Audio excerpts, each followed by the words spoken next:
వందనాలు తెలియజేస్తున్నాను. ಕರ್ತನಾಗಿರುವ ಯೇಸು ಕ್ರಿಸ್ತನ ಹೆಸರಲ್ಲಿ ಸೇರಿದಂತ ಎಲ್ಲರಿಗೂ ನಿಮಗೆ ನಾನು ವಂದನೆಗಳನ್ನು ತಿಳಿಸುವನಾಗಿದ್ದೇನೆ. నాకు వాక్యం పంచుకోవడం కొరకు ఈ అవకాశం ఇచ్చినటువంటి దైవజనులకు నేను తెలియజేస్తున్నాను. ವಾಕ್ಯವನ್ನು ಹಂಚಿಕೊಳ್ಳುವುದಕ್ಕೆ ಅವಕಾಶ ಮಾಡಿಕೊಟ್ಟಿರುವಂತಹ ದೈವ ಸೇವಕರಿಗೂ ನಾನು ವಂದನೆಯನ್ನು ತಿಳಿಸುವನಾಗಿದ್ದೇನೆ.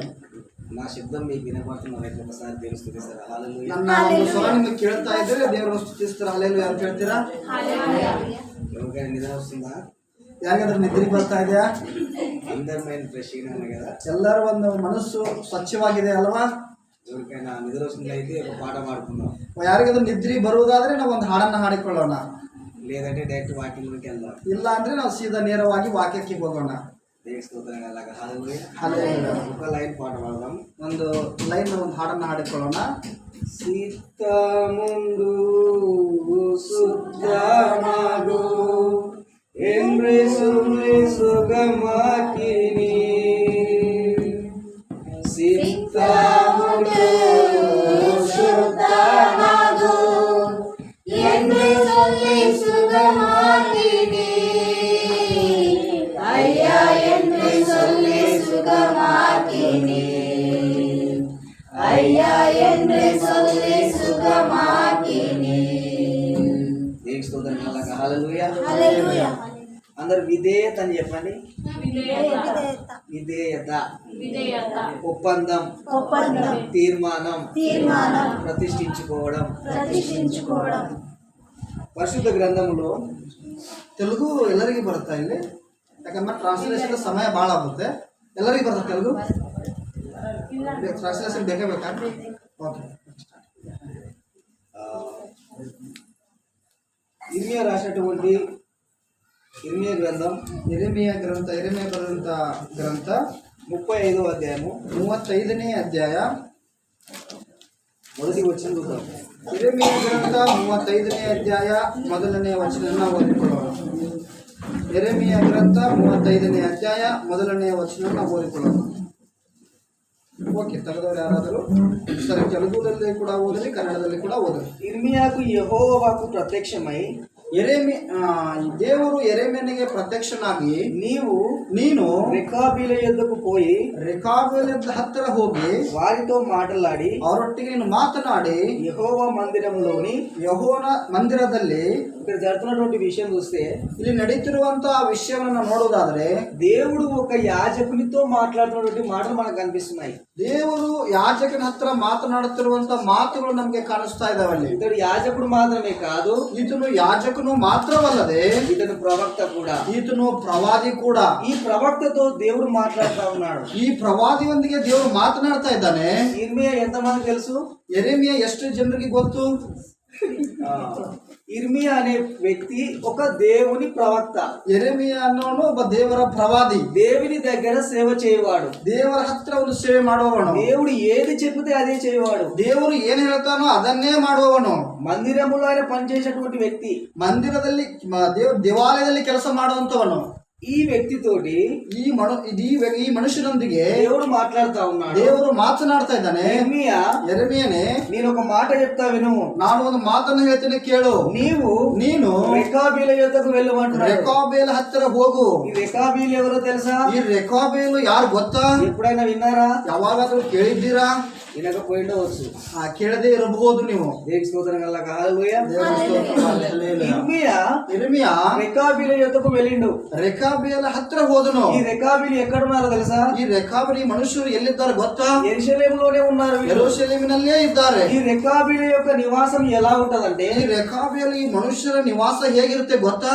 వీరు కొంతకాలం ఒక స్థలంలో, ಕೆಲವು ಸಮಯ ಕೆಲವು ಸ್ಥಳಗಳಲ್ಲಿ, మరి కొంతకాలం ఒక స్థలంలో ఉన్నారు. ಇನ್ನೊಂದು ಸ್ವಲ್ಪ ಹೊತ್ತಿಗೆ ಇನ್ನೊಂದು ಸ್ಥಳಗಳಲ್ಲಿ ಇರ್ತಾರೆ. వీరికి ఇండ్లు ఉండవు, ಇವರಿಗೆ ಮನೆ ಇರುವುದಿಲ್ಲ. వీరు గుడారములు వేసుకొని ఉంటారు. ಇವರು ಗುಡಾರಗಳನ್ನು ಹಾಕಿಕೊಂಡಿರ್ತಾರೆ. వీరు పంట వేయరు, ಇವರು ಬೀಜವನ್ನ ಬಿತ್ತುವುದಿಲ್ಲ. ఎందుకు వీరు ఇల్లు కట్టుకోరో తెలుసా? ಯಾಕೆ ಇವರು ಮನೆಗಳನ್ನ ಕಟ್ಟಿಕೊಳ್ಳುವುದಿಲ್ಲ ಗೊತ್ತಾ ನಿಮಗೆ? ఇక్కడ కింది వచనాల్లో మనకు కనిపిస్తా ఉంటాయి. ನಾವು ಕೆಳಗಿನ ವಚನದಲ್ಲಿ ನೋಡಬಹುದು. ఇంతకీ దేవుడు ఎందుకు ఇర్మియాను పంపుతా ఉన్నాడు? ಯಾಕೆ ಇದನ್ನು ಯೆರೆಮೀಯ ಯಾಕೆ ಅವ್ರ ಹತ್ರ ಕಳಿಸ್ತಾ ಇದ್ದಾನೆ? ఇప్పుడు ఇర్మియా బయలుదేరిండు. ಆದ್ರೆ ಎರೆಮೆಯ ಹೋಗ್ತಾ ಇದ್ದಾನೆ. ఇర్మియా బయలుదేరినాడు అంటే అర్థం ఏంటి? ಎರೆಮೆಯ ಹೋಗ್ತಾ ಇದ್ದಾನೆ ಅಂದ್ರೆ ಅದ್ರ ಅರ್ಥ ಏನು? దేవుని మాటకు విధేయత కలిగి ఉన్నాడని అర్థం. ದೇವರ ಮಾತಿಗೆ ವಿಧೇಯನಾಗಿದ್ದಾನಂತ ಹೇಳಿ ಅರ್ಥ. ಅದಕ್ಕೆ సేవకుడు అనేవాడు ಸೇವಕನು ಅನ್ನುವವನು దేవుని మాటకు లోబడి దేవునికి విధేయత కలిగి ఉండాలి. ದೇವರ ಮಾತಿಗೆ ವಿಧೇಯರಾಗಿ ನಾವು ಅದಕ್ಕೆ ವಿಧೇಯರಾಗಿರ್ಬೇಕು. సేవకుడు మాత్రమేనా? ಸೇವಕನು ಮಾತ್ರನಾ? ఆయన వాక్యం పెట్టినటువంటి ప్రతి ఒక్కరును విధేయత కలిగి ఉండాలి. ಸೇವಕರು ಮಾತ್ರ ಅಥವಾ ಆತನ ವಾಕ್ಯ ಕೇಳುವವರು ಮಾತ್ರ ಕೂಡ ಅದಕ್ಕೆ ವಿಧೇಯರಾಗಿರ್ಬೇಕು. దేవుడు ఎవరిని ఆశీర్వదిస్తాడో తెలుసా? ದೇವರು ಯಾರನ್ನ ಆಶೀರ್ವಾದ ಮಾಡ್ತಾನೆ ಗೊತ್ತಾ? దేవుడు ఎక్కువ ఎవరిని ఇష్టపడతాడో తెలుసా? ದೇವರು ಹೆಚ್ಚಾಗಿ ಯಾರನ್ನ ಇಷ್ಟಪಡ್ತಾನೆ ನಿಮ್ಗೆ ಗೊತ್ತಾ? దేవుడు ఎవరిని కోరుకుంటాడో తెలుసా? ದೇವರನ್ನು ಯಾರನ್ನ ಆಶಿಸ್ತಾನೆ ಕೋರ್ಕೊಳ್ತಾನೆ ಗೊತ್ತಾ? విధేయత కలిగిన వారినే. ಆ ವಿಧೇಯರಾಗಿರುವವರಿಗೆ ಮಾತ್ರ. ఇప్పుడు ఈ ఇర్మియా ಆದ್ರೆ ಈ ಎರೆಮೆಯನು రెకాబీల యొద్దకు వెళ్ళిండు. ರೇಖಾಬೇರ ಹತ್ರ ಹೋಗ್ತಾ ಇದ್ದಾನೆ. రెకాబీలు ఎక్కడున్నారో తెలుసా? ರೇಖಾಬೇರವರು ఎಲ್ಲಿದ್ದಾರೆ ಗೊತ್ತಾ? గుడారంలో ఉన్నారు. ಗುಡಾರದಲ್ಲಿದ್ದಾರೆ అంటే గుడిసెల్లో ఉన్నారని అర్థం. ಗುಡಿಸಿನಲ್ಲಿದ್ದಾರೆ ಅಂತ ಅರ್ಥ. పెంకుటింట్లో ఉన్నారని అర్థం. ಆ, చిన్న చిన్న ఇల్లు, ಸಣ್ಣ ಸಣ್ಣ ಮನೆಗಳಲ್ಲಿ ಹಂಚಿನ ಮನೆಯಲ್ಲಿದ್ದಾರೆ. అలాంటి వారి యొద్దకు వెళ్ళి సువార్త ప్రకటించాలంటే మీకు సాధ్యమా? ಅಂತವ್ರ ಹತ್ರ ಹೋಗಿ ಸುವಾರ್ತೆ ಹೇಳುವುದು ನಿಮ್ಗೆ ಸಾಧ್ಯನಾ? కొన్ని ఇళ్ళకు వెళితే ಕೆಲವು ಮನೆಗಳಿಗೆ ಹೋದ್ರೆ బయట చూస్తే మొత్తం మురికికుంటే ఉంటది. ಆ ಕೆಳಗೆ ಹೊರಗೆ ಮೊದಲ ಎಂಟ್ರೆನ್ಸ್ ಅಲ್ಲಿ ನೋಡೋದಾದ್ರೆ ಬಹಳ ಹೊಲಸಾದಂತ ಒಂದು ಸ್ಥಳ ಇರುತ್ತದೆ. కొంతమంది శుభ్రంగా కూడా ఉండరు. ಕೆಲವರು ಸ್ವಚ್ಛವಾಗಿ ಕೂಡ ಇರುವುದಿಲ್ಲ. వారములకు ఒక్కసారి కూడా స్నానం చేస్తారు. ವಾರಕ್ಕೊಂದ್ಸರಿ ಸ್ನಾನ ಮಾಡ್ತಾರೆ. వాళ్ళెందుకు? ಅವ್ರು ಯಾಕೆ?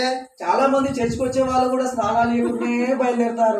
ಬಹಳ ಮಂದಿ ಸಭೆಗೆ ಬರೋರು ಕೂಡ ಸಭೆಗೆ ಸ್ನಾನ ಮಾಡ್ತಾನೆ ಬರ್ತಾ ಇರ್ತಾರೆ. దేవుని స్తోత్రం కల్లా ದೇವರಿಗೆ ಸ್ತೋತ್ರವಾಗಲಿ, ಹಲ್ಲೆಲೂಯಾ. మీరందరూ దేవుని విధేయత కలిగిన వారే. ನೀವೆಲ್ಲರೂ ದೇವರಿಗೆ ವಿಧೇಯರಾಗಿರುವವರೇ. రెకాబీల యొద్దకు వెళ్ళిండు. ರೇಖಾಬೇರ ಹತ್ತಿರ ಹೋದನು. ఎక్కడున్నారు తెలుసా? ಅವ್ರು ಎಲ್ಲಿದ್ದಾರೆ ಗೊತ್ತಾ? గుడిసెల్లో ఉన్నారు. ಗುಡಿಸಿನಲ್ಲಿದ್ದಾರೆ. గుడిసెలకు వెళ్లి సువార్త ప్రకటించడం అంత సులభమా? ಗುಡಿಸಲಕ್ಕೆ ಹೋಗಿ ಸುವಾರ್ತೆ ಹೇಳೋದು ಬಹಳ ಸುಲಭವಾದ ఈ ಮಾತು. రోజుల్లో ఉన్నటువంటి సేవకులు ಈ ದಿನಗಳಲ್ಲಿರುವಂತ ದೇವರ ಸೇವಕರು మంచి బిల్డింగ్ చూసుకుంటారు. ಒಳ್ಳೆಯ ಒಂದು ಕಟ್ಟಡಗಳನ್ನು ನೋಡ್ತಾರೆ. ప్రజలు నీట్ గా కనపడితే ವ್ಯಕ್ತಿಗಳು ಚೆನ್ನಾಗಿ ಕಾಣಿಸಿದ್ರೆ వారికి మాత్రమే సువార్త ప్రకటించడానికి ప్రయత్నం చేస్తారు. ಅವರಿಗೆ ಮಾತ್ರ ಸುವಾರ್ತೆ ಹೇಳೋದಕ್ಕೆ ಮಾತ್ರ ಪ್ರಯತ್ನ ಪಡ್ತಾರೆ. వారి ఇళ్ళకి వెళ్తే కానుకలు వస్తాయి. ಅವರ ಮನೆಗೆ ಹೋದ್ರೆ ಕಾಣಿಕೆ ಬರುತ್ತವೆ. వారి ఇళ్ళకి వస్తే మర్యాద ఉంటది. ಅವ್ರ ಮನೆಗೆ ಹೋದ್ರೆ ಒಂದು ಗೌರವ ಇರುತ್ತೆ. వారి ఇళ్ళకి వస్తే కుర్చీలు వేసి కూర్చొని పెడతారు. ಅವ್ರ ಮನೆಗೆ ಹೋದ್ರೆ ಒಂದು ಕೂತ್ಕೊಳ್ಳೋದಕ್ಕೆ ಕುರ್ಚಿ ಹಾಕ್ತಾರೆ. ఏం లేని వారి ఇంట్లోకి వెళ్తే ಏನು ಇಲ್ಲದವರ ಮನೆಗೆ ಹೋದ್ರೆ కింద కూర్చొని పెడతారు. ಕೆಳಗೆ ಕೂಳಿಸ್ತಾರೆ. అలాంటి ఇంట్లోకి వెళ్లి సువార్త ప్రకటించడం అంత సులభమా? ಅಂತ ಮನೆಗೆ ಹೋಗಿ ಸುವಾರ್ತೆ ಸಾರುವುದು ಸುಲಭನಾ? దేవుని స్తోత్రం కల్లా హల్లెలూయా. ದೇವರಿಗೆ ಸ್ತೋತ್ರವಾಗಲಿ, ಹಲ್ಲೆಲೂಯಾ. అందరికి వాక్యం అర్థం అవుతుంది అనుకుంటున్నాను. ವಾಕ್ಯ ಎಲ್ಲರಿಗೆ ಅರ್ಥವಾಗ್ತಾ ಇದೆ ಅಂತ ನಾನು ಅನ್ಕೊಳ್ತಾ ಇದ್ದೇನೆ. ಹೌದ್ರಿ? ಕೈ ಎತ್ತಿರಿ. ಅರ್ಥವಾಗ್ತಾ ಇದೆ ವಾಕ್ಯ? Okay, great. రెకాబీల యొద్దకు వెళ్ళినాడు ప్రవక్త. ರೆಕಾಬೇಲ ಹತ್ತಿರ ಹೋದನು ಪ್ರವಾದಿ. గుడారంలో ఉన్నారు. ಗುಡಾರದಲ್ಲಿದ್ದರು. వారితో మాట్లాడుతా ఉన్నాడు. ಅವರೊಟ್ಟಿಗೆ ಮಾತನಾಡ್ತಾ ಇದ್ದಾನೆ. మీరందరూ దేవుని మందిరంలోకి రమ్మంటున్నాడు. ನೀವೆಲ್ಲರೂ ದೇವರ ಮಂದಿರಕ್ಕೆ ಬನ್ನಿರಿ ಅಂತ ಹೇಳ್ತಾ ಇದ್ದಾರೆ. ఎందుకు దేవుని మందిరంలోకి రమ్మంటున్నాడు తెలుసా? ಯಾಕೆ ದೇವರ ಮಂದಿರಕ್ಕೆ ಬಾ ಅಂತ ಹೇಳ್ತಾ ಇದ್ದಾರೆ ಗೊತ್ತಾ? పైన పరలోకంలో ఉన్నటువంటి దేవుడు చెప్పి ఉన్నాడు కనుక. ಪರಲೋಕದಲ್ಲಿರುವ ದೇವರು ಹೇಳಿದ್ದಾರೆ, ಅದಕ್ಕಾಗಿ. దేవుని స్తోత్రం కల్లా ದೇವರಿಗೆ ಸ್ತೋತ್ರವಾಗಲಿ, ಹಲ್ಲೆಲೂಯಾ. ఈ గుడిసెల్లో ఉన్నటువంటి వారి వాక్యం వింటా ఉన్నారు. ಅಲ್ಲಿ ಲಕ್ಷ್ಯ ಕೊಡ್ರಿ, ಈ ಕಡೆ ಲಕ್ಷ್ಯ ಕೊಡ್ರಿ. ಗುಡಿಸಲಿರುವಂತವ್ರ ವಾಕ್ಯ ಕೇಳ್ತಾ ಇದ್ದಾರೆ. వాళ్ళు విన్న తర్వాత ಅವ್ರು ಕೇಳಿದ ನಂತರ ప్రవక్త మాటను తిరస్కరించలే. ಪ್ರವಾದಿಯ ಮಾತನ್ನ ತಿರಸ್ಕರಿಸಲಿಲ್ಲ. ಅವರು ఆయన మందిరంలోకి రమ్మన్న వెంటనే ಅವರು ಮಂದಿರಕ್ಕೆ ಬಾ ಅಂತ ಹೇಳಿದ ತಕ್ಷಣನೇ వీళ్ళు బయలుదేరి ఉన్నారు. ಆದ್ರೆ ಹೊರಡೋದಕ್ಕೆ ಸಿದ್ಧರಾಗ್ಬಿಟ್ರು. నిజానికి చూస్తే వాళ్ళు కూడా విధేయత కలిగి ఉన్నారు. ನಾವು ವಾಸ್ತವವಾಗಿ ನೋಡಿದ್ರೆ ಅವರು ಕೂಡ ವಿಧೇಯರಾದ್ರು. ఎవరు విధేయత కలిగి ఉంటారో వారు మాత్రం ఆశీర్వదింపబడతారు. ಯಾರು ವಿಧೇಯರಾಗಿರ್ತಾರೋ ಅವರು ಮಾತ್ರ ಆಶೀರ್ವಾದವಂತರಾಗಿರ್ತಾರೆ. ఎవరు దేవుని నమ్ముతారో దేవునికి విధేయత కలిగి ఉంటారో వారు మాత్రం రక్షింపబడతారు. ಯಾರು ದೇವರಿಗೆ ವಿಧೇಯರಾಗ್ತಾರೋ ಅವರು ಮಾತ್ರ ರಕ್ಷಿಸಲ್ಪಡ್ತಾರೆ. ఆ రోజు ఇర్మియా బాధపడలే. ಆ ದಿನಗಳಲ್ಲಿ ಯೆರೆಮೀಯನು ಬಾಧೆ ಪಡಲಿಲ್ಲ. ఇర్మియా వ్యక్తిగతంగా అనేక విషయాల్లో బాధపడ్డాడు. ಯೆರೆಮೀಯನು ವ್ಯಕ್ತಿಗತವಾದಂತ ವಿಷಯಗಳಲ್ಲಿ ಬಹಳ ಬಾಧೆ ಪಟ್ಟವನು. ఎందుకంటే యాజకుడిగా ఉన్నప్పుడు చాలా సమృద్ధి ఇర్మియా దగ్గర. ಆ ಯೆರೆಮೀಯ ಯಾಜಕರೇ ಬಹಳ ಸಮೃದ್ಧಿ ಇತ್ತು. ప్రవక్త అయిన తర్వాత ಪ್ರವಾದಿ ಆದ ನಂತರ వాళ్ళ యొద్దకు వెళ్ళమంటాడు. ಅವ್ರ ಹತ್ರ ಹೋಗಂತ ಹೇಳ್ತಾ ఇక్కడ ಇದ್ದಾರೆ. వెళ్ళమంటాడు. ಈ ಕಡೆ ಹೋಗಂತ ಹೇಳ್ತಾ ಇದ್ದಾರೆ. రాజులకు ప్రవచనాలు చెప్పమంటాడు. ರಾಜರಿಗೆ ಪ್ರವಚನ ಹೇಳು ಅಂತ ಹೇಳ್ತಾ ಇದ್ದಾರೆ. ఆ కాలంలో చూసినట్లయితే ಆ ದಿನಗಳಲ್ಲಿ ನೋಡುವುದಾದರೆ ప్రవక్తకు విలువైనటువంటి పరిస్థితి. ಪ್ರವಾದಿಗೆ ಬೆಲೆಯೇ ಇಲ್ಲದಂತ ದಿನಗಳು. రాజుకు వ్యతిరేకంగా మాట్లాడితే ರಾಜನಿಗೆ ವಿರೋಧವಾಗಿ ಮಾತನಾಡಿದರೆ బంధించి శిక్షిస్తారు.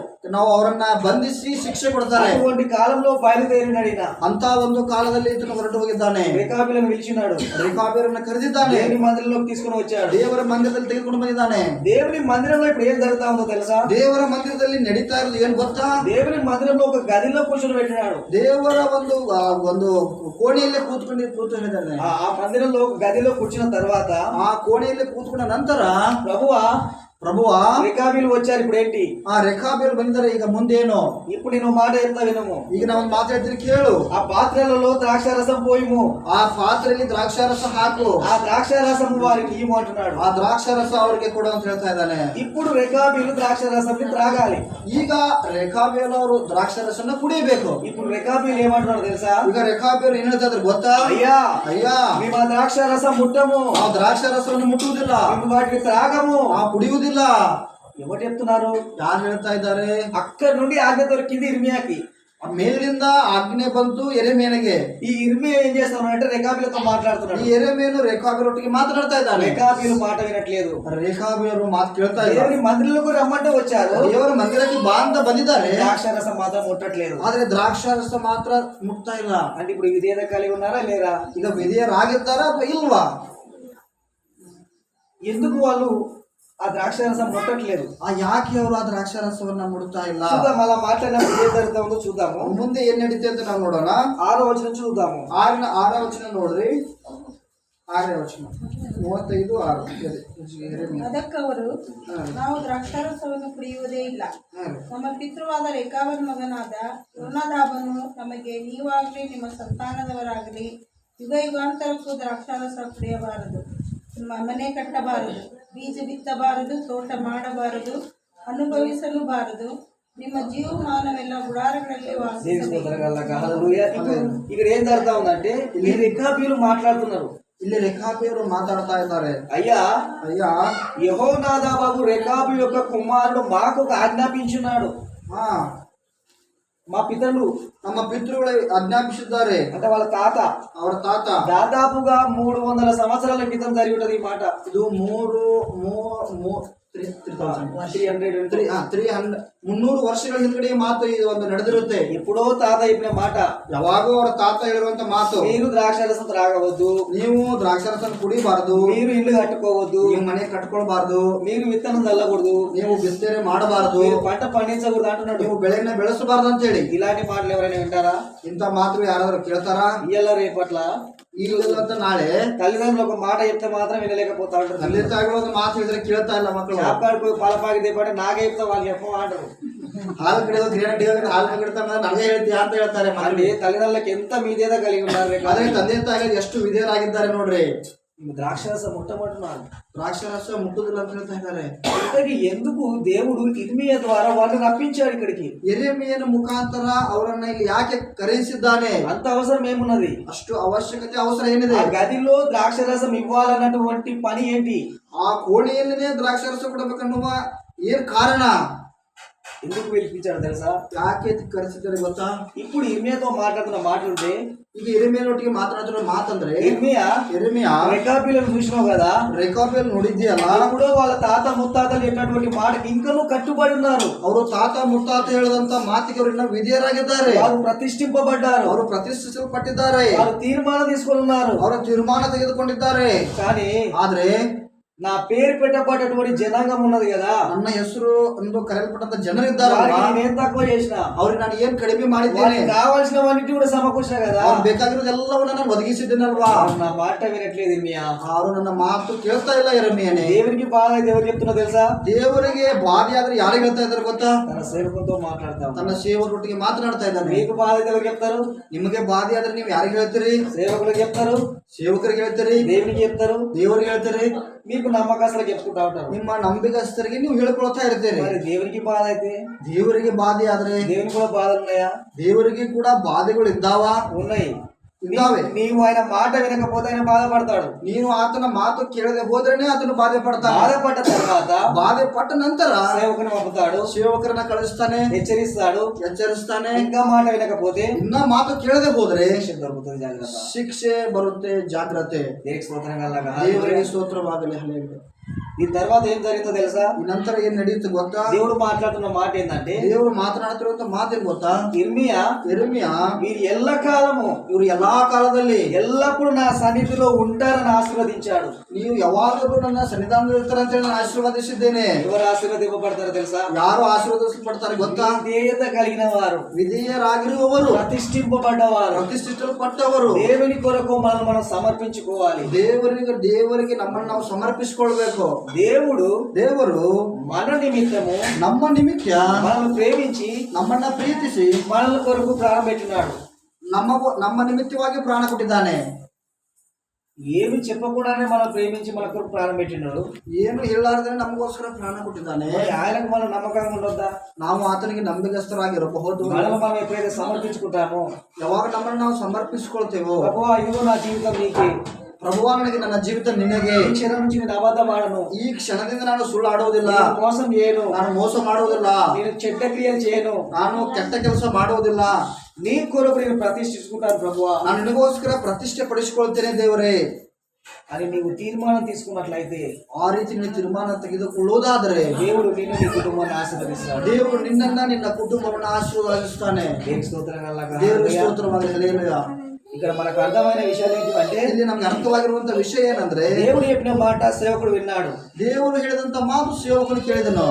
సేవకుడు చెప్పినటువంటి మాట అక్కడ రేఖాబీలు విన్నారు. ಸೇವಕನು ಹೇಳಿದಂತ ಮಾತು ಅಲ್ಲಿ ರೇಖಾಬಿಯರು ಕೇಳಿದರು. ఆ రేఖాబీలు దేవుని సన్నిధికి వచ్చారు. ಆ ರೇಖಾಬಿಯರು ದೇವರ ಸನ್ನಿಧಿಗೆ ಬಂದರು. దేవుని సన్నిధికి వచ్చినాక అది కూడా ఒక శోధన లాగానే అయిపోయింది వారికి. ಅದು ದೇವರ ಸನ್ನಿಧಾನಕ್ಕೆ ಬಂದ ನಂತರ ಅದು ಕೂಡ ಒಂದು ಶೋಧನೆಯಾಗಿ ಮಾರ್ಪಟ್ಟು, ద్రాక్షారసం తాగమంటే మీరు తాగమని చెప్పారు. ದ್ರಾಕ್ಷಾರಸ ಕುಡೀರಿ ಅಂತ ಹೇಳಿದ್ರು, ನಾವು ಕುಡಿಯುವುದಿಲ್ಲ ಅಂತ ಹೇಳಿದರು. దానికి దేవుడు శిక్షించాడా? ಅದಕ್ಕೆ ದೇವರು ಶಿಕ್ಷೆ ಕೊಟ್ಟನ? దేవుడు ఆశీర్వదించినాడు. ದೇವರು ಆಶೀರ್ವಾದಿಸಿದನು. కారణం ఏంటంటే మంచి తీర్మానంలో వారు ఉన్నారు కనుక. ಯಾಕಂದ್ರೆ ಅವರು ಒಳ್ಳೆಯ ತೀರ್ಮಾನದಲ್ಲಿದ್ದಕ್ಕೋಸ್ಕರ ಅವ್ರನ್ನ ಆಶೀರ್ವಾದಿಸಿದನು. ఇక్కడ ఇంకొక విషయం గమనించవలసింది ನಾವು ఏంటంటే, ಇನ್ನೊಂದು ವಿಷಯ ಇಲ್ಲಿ ಗಮನಿಸುವುದೇನೆಂದ್ರೆ, ఇర్మియా గుడారంలోనికి వెళ్ళడము, ಯೆರೆಮೀಯನು ಗುಡಾರಕ್ಕೆ ಹೋಗುವುದು అది ఒక గొప్ప విషయమే. ಅದು ದೊಡ್ಡ ವಿಷಯ. ఎందుకంటే ಯಾಕಂದ್ರೆ ఈ లోకంలో ఉన్నటువంటి చాలా మంది సేవకులు, ಈ ಲೋಕದಲ್ಲಿರುವಂತ ಬಹಳ ಮಂದಿ ಸೇವಕರು బాగా డబ్బు ఉన్నటువంటి కుటుంబాన్ని మాత్రం దర్శిస్తా ఉంటారు. ಬಹಳ ಒಂದು ಹಣ ಇರುವಂತ ಕುಟುಂಬಗಳನ್ನ ಒಂದು ದರ್ಶಿಸುವಂತವರಾಗಿರ್ತಾರೆ. ఆ డబ్బున్న వాళ్ళు వాక్యం వింటారా? ಆ ಹಣ ಇರುವವರು ದೇವರ ವಾಕ್ಯವನ್ನ ಕೇಳ್ತಾರ? వినరు, ಕೇಳುವುದಿಲ್ಲ. వాక్యం పాటించరు, ವಾಕ್ಯ ಪ್ರಕಾರ ನಡೆಯುವುದಿಲ್ಲ. పాస్టర్తో ప్రార్థన చేయించుకుంటారు, ಈ ಸೇವಕರೊಟ್ಟಿಗೆ ಪ್ರಾರ್ಥನೆ ಮಾಡಿಸ್ಕೊಳ್ತಾರೆ. పాస్టర్కి ఎంత కార్గా పెట్టేలా కొడతారు. ಪಾಸ್ಟರ್ ಕೈಯಲ್ಲಿ ಕಾರ್ಯ ಕೊಟ್ಟು ಕಳಿಸ್ಕೊಡ್ತಾರೆ. వాళ్ళు బ్లెస్ అవుతారా? ಅವರು ಆಶೀರ್ವಾದ ಹೊಂದುತ್ತಾರ? వాక్యం పాటించకపోతే వారు బ్లెస్ అవ్వరు. ವಾಕ್ಯವನ್ನ ನಾವು ಅನುಸಾರವಾಗಿ ನಡೆದೇ ಹೋದರೆ ಅವರು ಆಶೀರ್ವಾದ ಹೊಂದುವುದಿಲ್ಲ. దేవునికి స్తోత్రం కలుగుగాక. ದೇವರಿಗೆ ಸ್ತೋತ್ರವಾಗಲಿ.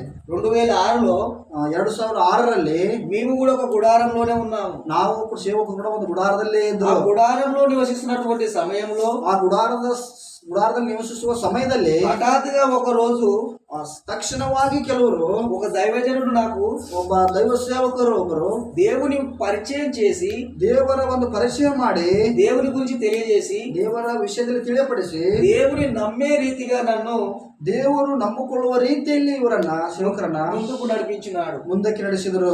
అలా దేవుని పరిచయం చేసినందు వలన, ಆ ರೀತಿ ದೇವರನ್ನ ಪರಿಚಯ ಮಾಡಿದ ಕಾರಣ, నేను రక్షింపబడ్డందు వలన ಸೇವಕರು ರಕ್ಷಿಸಲ್ಪಟ್ಟ ಕಾರಣ ఈ రోజు ఇక్కడ నిలబడి ఉన్నాను. ಇವತ್ತಿನ ದಿನ ಇಲ್ಲಿ ನಿಂತ್ಕೊಂಡಿದ್ದೇನೆ.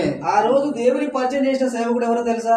ಆ ದಿನ ದೇವರನ್ನ ಪರಿಚಯ ಮಾಡಿದ ಸೇವಕರು ಯಾರು ಗೊತ್ತಾ? ఆ గుడారంలోనికి వచ్చిన సేవకుడు ఎవరో తెలుసా? ಆ ಗುಡಾರದ ಹತ್ತಿರ ಬಂದಂತ ಸೇವಕರು ಯಾರು ಗೊತ್ತಾ? నన్ను మిమ్మల్ని నడిపిస్తున్నటువంటి పాస్టర్ అనిల్ గారే.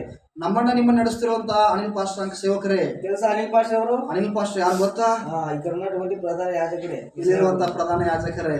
2006లో ఆయన నాకు సువార్త ప్రకటించడం వలన నేను దేవి నమ్మి అనేకుల యుద్ధకి ఇప్పుడు సువార్త ప్రకటించే కొరకు బయలుదేరున్నాను. 2006ರಲ್ಲಿ ದೇವರಿಗೆ ಸೇವಕರಿಗೆ ದೇವರ ಪರಿಚಯ ಮಾಡೋದಕ್ಕೋಸ್ಕರ ಇವತ್ತಿನ ಸೇವಕರು ಅನೇಕರಿಗೆ ಸುವಾರ್ತೆ ಹೇಳೋದಕ್ಕೆ ಹೊರಡ್ತಾ ಇದ್ದಾರೆ. ఇక్కడ మనం అర్థం చేసుకోవాల్సిన విషయం ఏంటంటే, ಇಲ್ಲಿ ನಾವು ಅರ್ಥ ಮಾಡ್ಕೊಳ್ಳುವ ವಿಷಯ ಏನಂದ್ರೆ, మనుషులందరినీ గౌరవించాలి. ಮನುಷ್ಯರೆಲ್ಲರನ್ನು ಗೌರವಿಸಬೇಕು. వాళ్ళు ధనవంతుల పేదవారని చూడకూడదు. ಅವರು ದರಿದ್ರರ ಅಥವಾ ಧನವಂತರ ಅಂತ ನಾವು ನೋಡಬಾರದು. దేవుని సన్నిధిలో అందరూ సమానులే. ದೇವರ ಸನ್ನಿಧಿಯಲ್ಲಿ ಎಲ್ಲರೂ ಸಮಾನರೇ. దేవుడు ఇంకా బీదవారిని అధికంగా ప్రేమిస్తాడు. ಅಲ್ಪರನ್ನೇ ದೇವರು, ಬಲಹೀನರನ್ನೇ ದೇವರು ಹೆಚ್ಚಾಗಿ ಪ್ರೀತಿಸ್ತಾನೆ. మనకు రోగం ఉందని బాధపడవద్దు. ನಮಗೆ ರೋಗಿದೆ ಅಂತ ಭಯಪಡಬೇಡ್ರಿ. మన దగ్గర డబ్బు లేదని భయపడవద్దు. ಹಣ ಇಲ್ಲ ಅಂತ ಭಯಪಡಬೇಡ್ರಿ. సర్వము సృష్టించినటువంటి సృష్టికర్త మనతో ఉన్నాడని ధైర్యపడి సంతోషించాలి. ಸರ್ವವನ್ನು ಸೃಷ್ಟಿ ಮಾಡಿದ ಸೃಷ್ಟಿಕರ್ತ ನಮ್ಮೊಟ್ಟಿಗೆ ಇದ್ದಾನೆ ಅಂತ ಹೇಳಿ ಸಂತೋಷ ಪಡಿರಿ. దేవి స్తోత్రం కల్లాగా ದೇವರಿಗೆ ಸ್ತೋತ್ರವಾಗಲಿ. ಹಲ್ಲೆಲೂಯಾ. ప్రార్థన చేసుకుందామండి. ಪ್ರಾರ್ಥನೆ ಮಾಡೋಣ. Thank you Jesus. మహోన్నతుడ గొప్ప దేవ, నీతిమంతుడా, నీ పాదాలకు వందనాలు తండ్రి. ఈ దినమందు ప్రభువా, నీ బిడ్డలు ప్రభువా ఈ యొక్క రేఖాబిల గురించి ప్రభువా నేర్చుకున్నారు, విధేయత గురించి నేర్చుకున్నారు ప్రభువా. అవును ప్రభువా, నాడు ఇజ్రాయెల్ ప్రజలు మీ మాట వినలేకపోయినారు, రేఖాబిలను మీరు ఆశీర్వదించారు ప్రభువా. అయ్యా, ఈ దినం వీరు వాక్యం వినారంటే ప్రభువా, నీ కొరకు ప్రతిష్ఠింపబడ్డవారు తండ్రి, నీ కొరకు తీర్మానం తీసుకున్నటువంటి బిడ్డలయ్యా, మీరందరిని ఆశీర్వదించమని ప్రార్థిస్తున్నామయ్యా. ప్రత్యేకంగా నీ సేవకుడైనటువంటి అనిల్ పాస్టర్ గారిని మీ చేతులు పెడుతున్నాము తండ్రి. మంచి ఆరోగ్యం చేత నింపండి దేవా, బలము చేత నింపండి దేవా. యెహోవా రాఫా, మీరు స్వస్థపరచమని ప్రార్థిస్తున్నాము తండ్రి. అనేకులకు ప్రభువా స్వార్థ ప్రకటించకు ప్రభువా, ఇంకొక బలము, శక్తిని, ఆరోగ్యం కనుకరించమని ప్రార్థిస్తున్నామయ్యా. ముందున్నటువంటి సమయమంతటి ప్రభు మీ చేతులకు సమర్పిస్తాము తండ్రి. ఉన్నటువంటి వాక్య భాగం ద్వారా కూడా ప్రభు అందరితో మీరు మాట్లాడమంటూ సర్వశక్తి గల నజరేయుడైన యేసుక్రీస్తు నామమున అందరిని ఆశీర్వదిస్తూ ప్రార్థిస్తున్నాము తండ్రి. ఆమేన్. Thank you, Kiran Pastor.